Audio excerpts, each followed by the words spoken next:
got something for you. We got something for you. It's something Megapod shiny. It's wrapped in Megapod plastic. Put on your Megapod jammy. It's time for Megapod-tastic. Megapod-tastic. Megapod-tastic. Megapod-tastic.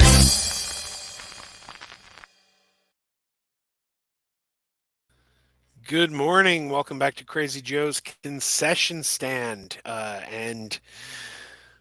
Wow, I just wanted to talk about Muppets Mayhem. Muppets Mayhem has dropped all 10 episodes.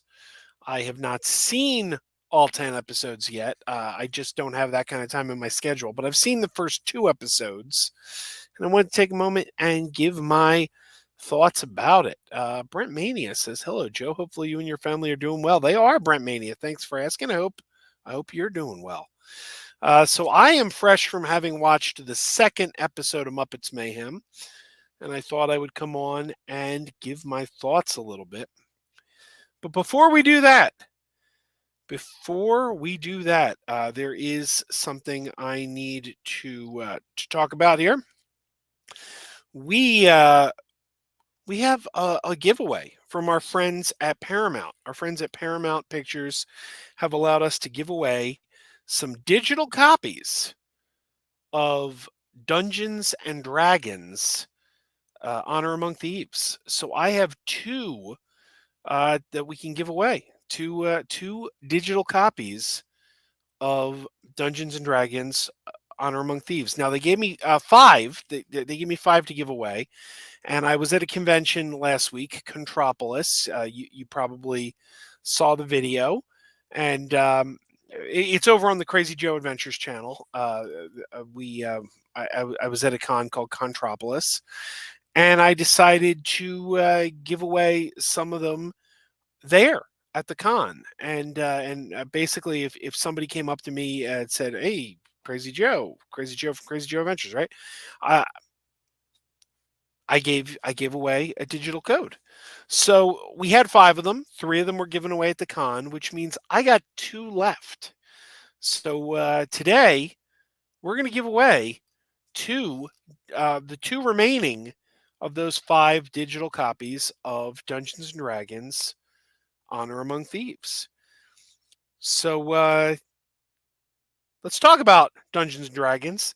You can get Dungeons and Dragons Honor Among Thieves on digital today. Chris Pine and Michelle Rodriguez star in this hilarious and action-packed adventure where a band of unlikely heroes must undertake an epic heist to retrieve a lost relic. Buy or rent Dungeons and Dragons Honor Among Thieves on digital today, rated PG-13 from Paramount Pictures. So thank you to Paramount, and we're going to give away 2 more copies. We've already given away 3, and we're going to give away 2 more copies. So if you're in the chat right now, you can win a digital copy of Dungeons and Dragons Honor Among Thieves. So here's what we're going to do. I see Brent Mania and Butts Unplugged are in the chat already. Good to see both of you. And what we're going to do is we're going to give it a couple more minutes to allow a couple more people to get here. And then I'm going to basically say, hey, here's what you're going to do to win. And Lisa Soares is here. Hello, Lisa. Good to see you. So thank you to Paramount Pictures for providing these digital copies of Dungeons and Dragons Honor Among Thieves. I appreciate it, and I know our audience will appreciate it because it's a fun movie. It's a fun movie, and if you haven't seen it, I think you'll enjoy it. Now, before I talk about Muppets Mayhem, which is something I definitely want to talk about, that's what's on my mind today, I wanted to take a moment and talk about the writer's strike. We have a writer's strike going on.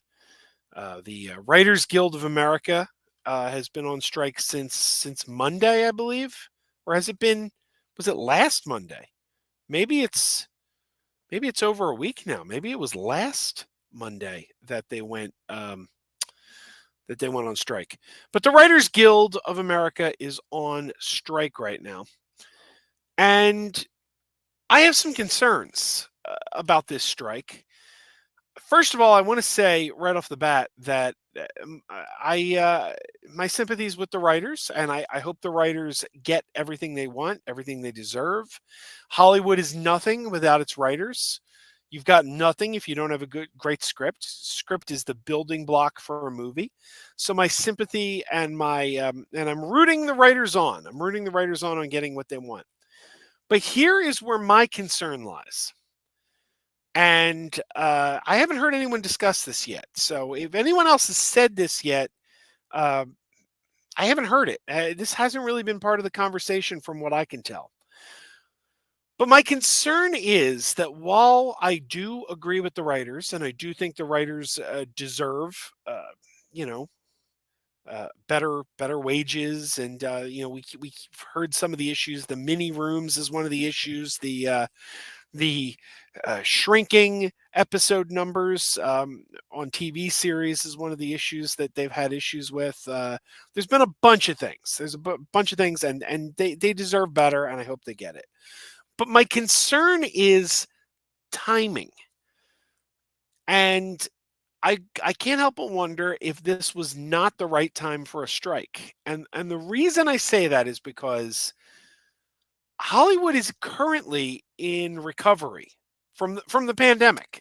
When the pandemic happened, Hollywood shut down for a good stretch of time. No movies were getting made because health reasons, understandable, but everything shut down for the pandemic. And now that things are up and running again, there is this not a lot of people are still going to the movies, and we'll get outliers. We'll get, like, your Top Gun Maverick, your Spider-Man No Way Home. Occasional movies come out that people go out and they see in great numbers, but generally speaking, the numbers going out to the movies isn't what it once was. Now, I recognize this isn't just movies we're talking about. We're talking about television here too. We're talking about television, but it's all writers. It's the movies and television. And we're in a phase where we're trying to get people back to the movies because movie attendance is not what it was pre-pandemic. A lot of people still have not been going back to the movies. And one of the things that caused that was the lack of movies that were in production during COVID caused a huge gap where no movies were coming out. There were no movies being released. Uh, there was a period of months where it's like last summer we had Thor: Love and Thunder open in July, and then there was this long gap after July where no big movies were coming out, and it was really hurting the industry. And now we're finally at a point where uh, people are starting. It's picking up. Like take a look at the month of June. The month of June, we've got Indiana Jones. We got a new Transformers movie. We've got Elemental, the new Pixar film, which looks incredible. A Spider-Man into the Spider-Verse or across the Spider-Verse. We got the Flash. It's like June is just a killer month, but it's the first month we've had like that in God knows how long.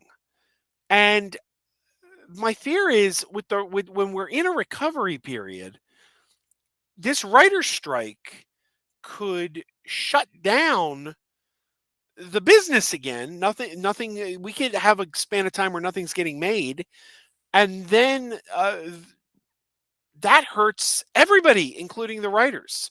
So my fear is at striking right now while the movie industry is in a time of recovery could be detrimental to the writers in the long run. Uh, and nobody's really talking about that. So yeah, my sympathies with the writers, and I hope they get everything they want. But I don't think now was maybe the time. I think maybe they should have waited about a year or so. Uh, I don't know. I don't know. I got no answers on this, but it just and Butts Unplugged says that there's never a good time for a strike, um, and that's true. That's true. But I feel like this might have been a worse time than usual. And now we're hearing that the Actors Guild and the Directors Guild might also go on strike. And that could bring Hollywood to a real standstill, which I don't know if that could be detrimental to everyone in the long run. Like you might get short-term gains, but long-term losses. And that's my fear. So while my sympathy is with the writers and I'd like to see them get everything they deserve, I got some worries. I got some worries about it and about the timing. James Borland says, "Nice choo-choo shirt." Thank you. Yes, I love me some Star Trek Lower Decks. All right, let's talk about Muppets Mayhem. So, like I said, and I have a feeling a cat's about to jump on me. There's a cat looking at me like she's just about to pounce. So, if a cat just comes into frame, uh, and she just knocked a pile of Blu-rays over instead. Oh, here it comes! Here it comes! Here comes the jump! You're gonna jump, aren't you, Sylvie? You're gonna jump. How about I bring you over so you don't know? Okay, well, she's gonna land on me at any moment. So Muppets Mayhem, there's 10 episodes. 10 episodes dropped at once, which, by the way, I think that was a mistake too. If there's one thing we've learned over time, it's that shows function better with weekly drops because it keeps these shows in the public conversation for longer. Look what happened with Star Trek Picard. Star Trek Picard season 3 was week to week gaining viewers because people were talking about how good it was. People were saying, "Oh man, Star Trek Picard's really good this season. It's really good," and it was like a snowball going down a hill. More and more viewers were jumping on to Picard because of the word of mouth over the course of that 10 weeks that it ran. And you compare that to something like Cobra Kai or Stranger Things, where Netflix puts them out, drops all episodes at once. They're part of the conversation for maybe a weekend, maybe a week and a half at most, but then everyone's seen all the episodes and they move on to the next thing. It's better for these shows, time is shown time and time again, to drop weekly. And Disney Plus usually drops things weekly.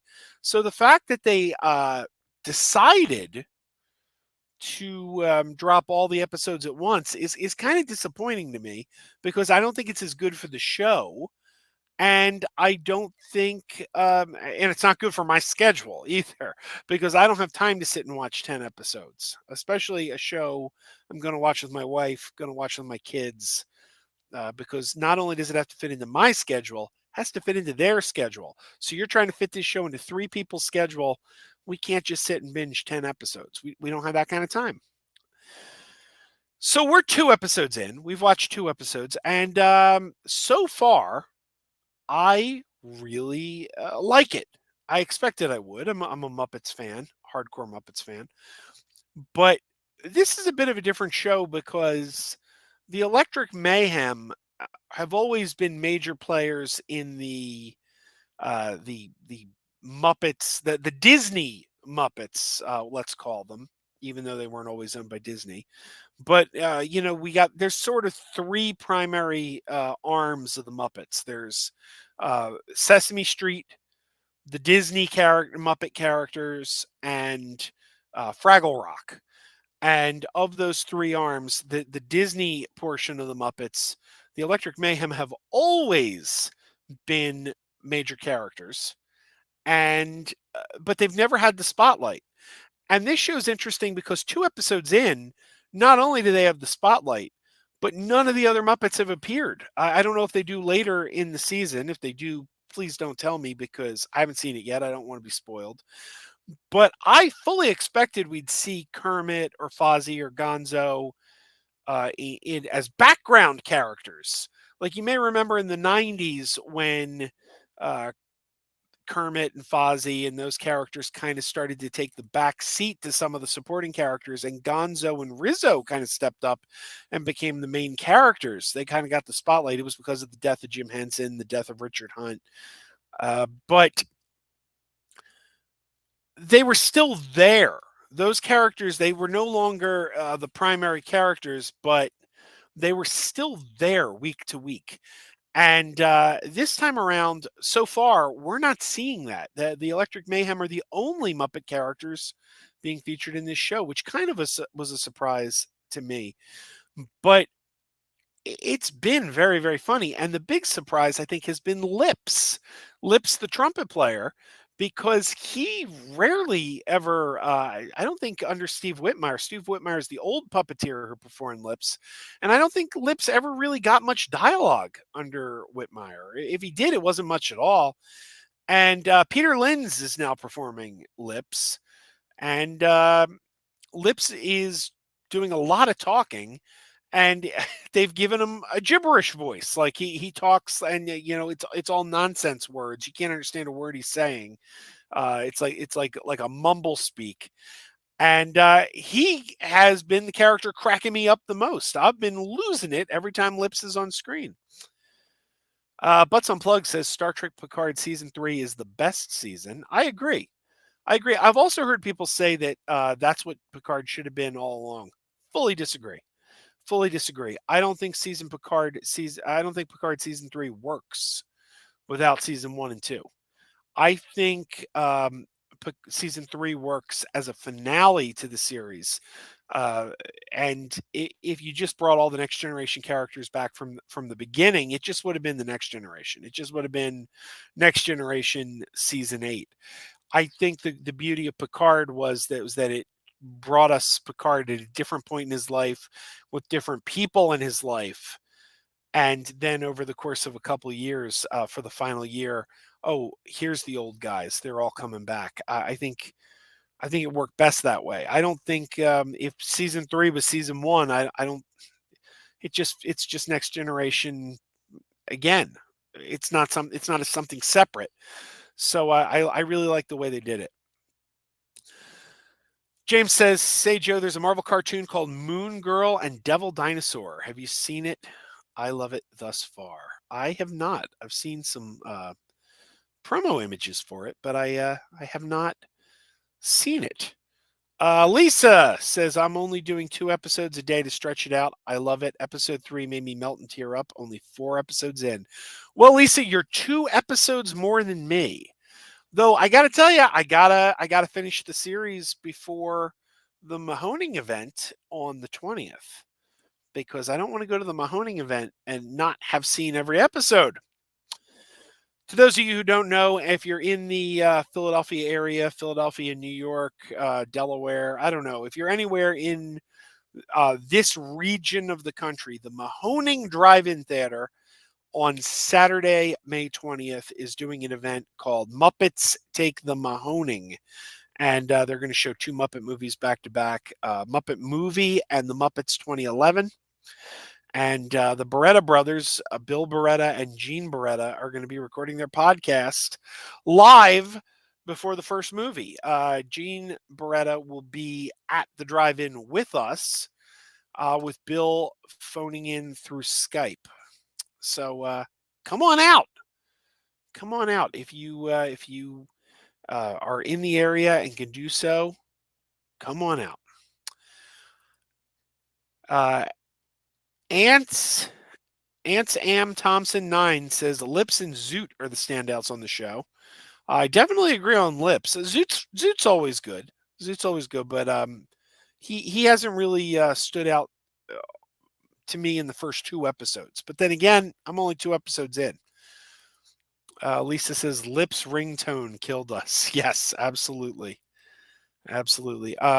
And Daniel says, "Are you going to re-upload the going to the cinema video from your old channel?" I'm not sure which one you mean, Daniel. I've done a lot of videos where I went to the cinema, so I'm not sure exactly which one you're talking about. But let me know, and if sure, if I know the video, I could do that. All right, so. Oh, Butts Unplugged says, "I agree. We needed Picard season 1 and 2 like it is." Yes, it's great as a whole. So anyway, the other weird thing about Muppets Mayhem is that uh, a lot of the celebrity cameos, I don't know who they are. For example, in the second episode, there's a music producer named Zed, and they all talk about Zed. And I actually had to ask my wife, is Zed a real person, or is this a character they made up? Is this somebody who's supposed to be like a celebrity in the world of the Muppets? But I had the same issue with She-Hulk when She-Hulk brought in Megan the Stallion. I had no idea who the hell Megan the Stallion was. I thought Megan the Stallion was like a fake celebrity they made up for the show, and then I found out a day or two later, oh no, that's a real person. So that's one interesting thing about this show is they're using very modern. Well, of course they are. They're not going to bring in, you know, they could always bring in Elliot Gould. You know, the kids love Elliot Gould. He's very popular with today's kids. So you can't go wrong bringing in Elliot Gould. But other than that, you want to kind of keep it current. Lisa says Gene is DJing for an hour. Going to be a hoot nanny and a half. Absolutely, it is. Absolutely. Butts Unplugged says, I like your TV. Thank you, Butts. Daniel O'Malley says, The Muppet Movie and The Great Muppet Caper. Oh, I did videos where I went to see those movies, didn't I? I'll have to check. They might still be up on the old channel. They may not have been taken down. They might still be on the old channel. I am trying to keep the focus of movies on this channel and adventures on the other channel. I think it's better for the algorithm. I used to kind of mix it all together, and I think that's confusing to people. I think there's people who just want to see movie talk. And when they tune in and they see me at a convention or a theme park, it's not what they're there for. And likewise, there's people who don't want to see movie talk. They want to see conventions and theme parks and whatever. And they tune in and see a live stream where we're talking about movies. That's not what they're there for. So I don't know. I do think that it was better splitting the channels into two. So there you have it. All right, we're going to be wrapping this up pretty soon. I only wanted to come on and do a quick show, give my impression of Muppets Mayhem. One thing I will say that I don't know. You might say, "Oh, Joe, why would you even bring that up? You're being too politically correct." I don't know. Maybe I am. Maybe I'm being too politically correct. But in this day and age, back in the olden days, there weren't many women Muppet performers. There weren't. There weren't many women Muppet performers. So most of the characters, whether they be male or female, were performed by male performers. Frank Oz obviously was Miss Piggy. Richard Hunt was Janice. And those characters are still performed by men. Eric Jacobson is Miss Piggy now, and David Rudman is Janice. But there are now a lot more women involved with the Muppets. For example, in Muppets Mayhem, we've got Leslie Carrara Rudolph, who Muppet fans probably best know as Abby Cadabby on Sesame Street. She's performing the character of Penny Waxman, who's the owner of Wax Records, the record company that the Electric Mayhem is signed to. And it got me kind of wondering why, when the time came to recast Janice, because there was a period of time where David Rudman was not Janice. I think Janice was for several years kind of up in the air. Richard Hunt performed Janice for years, and then kind of like throughout the early 2000s, I think she was a character who kind of got handed off a little bit. I don't think it was always David Rudman. Maybe I'm wrong. Could be wrong on that. But I wonder if there was ever any consideration of passing that character on to a woman. Like Leslie Rudolph has been with the Muppets since Muppets Tonight in the mid '90s. So she probably easily could have picked up that character, and I wonder if that was ever discussed. I don't know. Maybe it's best to keep it. I don't know. I don't know. I'm curious. Well, what What do you guys think? I'm not saying recast for the sake of recasting, but since Richard Hunt had already passed and they were already going to recast that character, should Janice have gone to a woman? I don't know. What do you think? What do you think? What are your thoughts?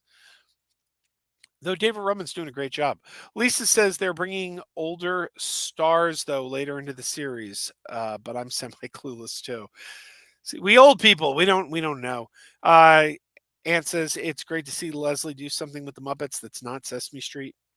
Absolutely, absolutely. She's super nice, by the way. We had her here on the show. We had her as a guest on the show a couple of years ago.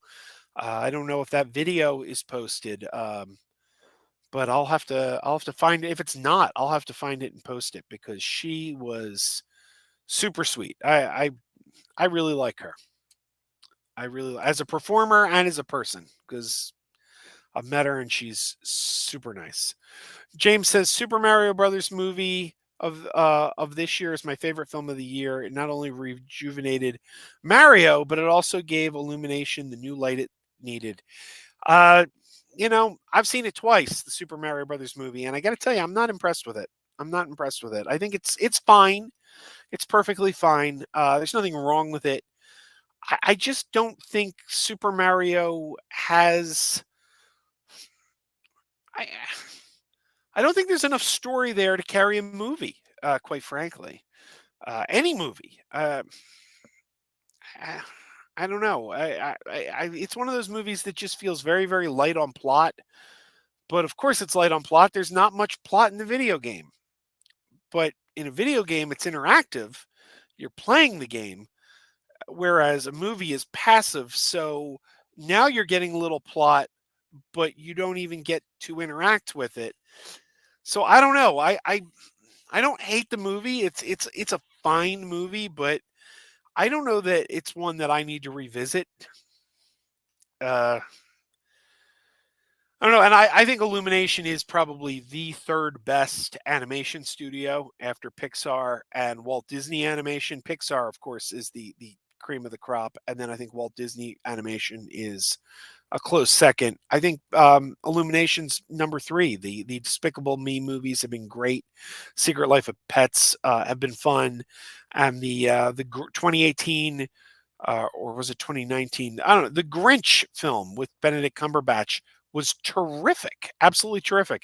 So Illumination's kind of been knocking it out of the park. I think they did all they could. I think they made the best version of a Mario movie that they could be expected to make. But I just don't think Mario lends itself well to a movie, unfortunately. Uh, Aunt, Aunt Sam Tom. Is it Aunt Sam Thompson 9? I'm sorry. Aunt Sam Thompson 9 says, I met Leslie twice and she's great. She absolutely is. Absolutely. Uh, Lisa says, would be fun if Leslie showed up at the Mahoning. One can only hope. I wonder if she knows about it. I wonder if she knows about it. Surely Bill Beretta must have told her. That would be cool if some unexpected people showed up. I know Leslie has shown up in this area before. She posted on her Instagram pictures of her visiting Sesame Place, which is in Langhorne, Pennsylvania. All right, everybody, I'm going to be wrapping this up at 30 minutes. We're close to 30 minutes now. My opinion is Muppet Mayhem. I think it's a lot of fun. I think it's a lot of fun. I'm really digging it. I can't wait to see where it goes. And I'm having a lot of big laughs. In just 2 episodes, I've had a lot of big laughs. So that's going to do it for my discussion on Muppets Mayhem. We're going to do another Muppet Talk with Joe and Chris. Chris Stoltz and I will kind of start breaking down these episodes as I've seen more of them. But it is time to give away 2 digital copies of Dungeons and Dragons Honor Among Thieves. Like I said, 3 digital copies were given away by me at the Contropolis convention this past weekend, and they gave me 5 copies. I'm going to give away the remaining 2 right now, and here's how we're going to do it. I'm going to ask you guys to send me an email, and we're going to do it right now, live on the air.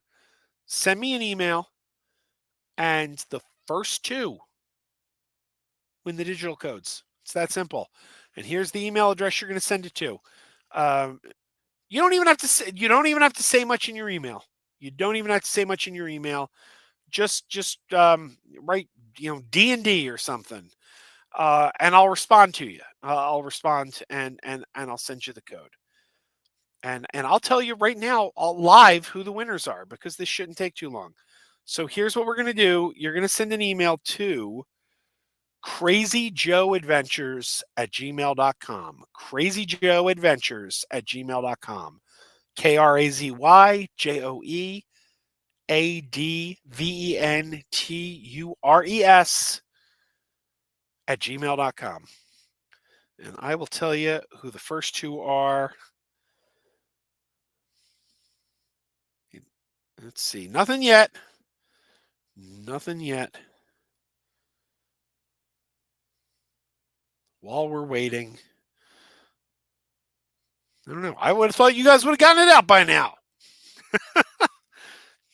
Unless you guys, maybe you don't want them. I don't know. And Anthony says I call him by his real name, Anthony Thompson. All right. Daniel says, have I seen the Paw Patrol movie? I have not. You going to take your kids to see the Paw Patrol movie? I thought that Paw Patrol movie went direct to Paramount Plus, didn't it? We didn't watch it, but I thought that was a Paramount Plus exclusive. All right. I'm not getting any emails from you guys. I'm not getting any emails from you guys, so I don't know. Maybe maybe we won't be doing this live. Maybe we'll log off, and after the fact, whoever the first 2 people to email me are will win the digital codes. I thought with the number of you in the chat right now that this would be lightning quick, but so far I've got nothing. I've got nothing. Maybe let's give it a couple more minutes. We'll give maybe the email's slow. Sometimes there's a lag time between when you hit send and when it hits the mailbox. So that could be the issue. So I hope everybody has a lovely Mother's Day this coming weekend. Sunday's Mother's Day, and I hope it's a good one. Well, you know what? While we're waiting, why don't we take a look at something? Let's find something silly. Let's see. Oh, here.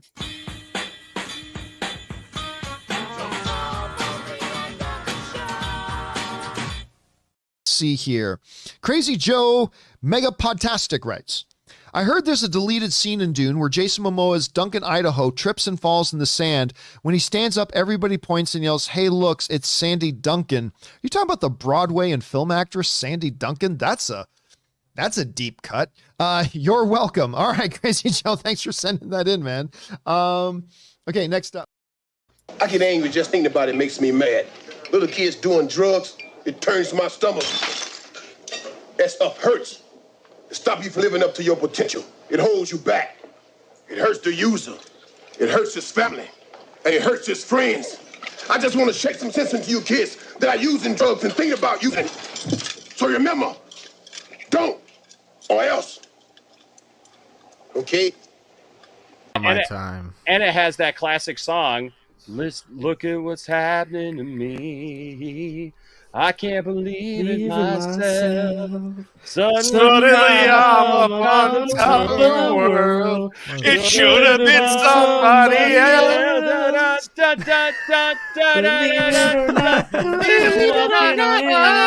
Walking on it. Okay, that was horribly out of time because StreamYard has this just crazy little delay that you don't notice. You don't notice the delay until you try to start singing. Isn't that crazy? You guys should go on American Idol, guys. You guys are great. Got talent, man. America's got talent, baby. Dude.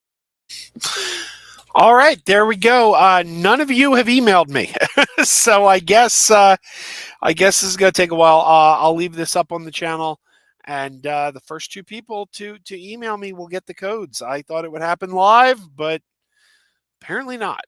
So, all right, everybody, and thank you to Paramount for giving us those giveaway copies, and everybody until the next time we do this, keep wearing those pajamas and stay tuned, because we're gonna do something with Chris to talk about the Muppet Show, the new Muppet series, Muppets Mayhem, as well.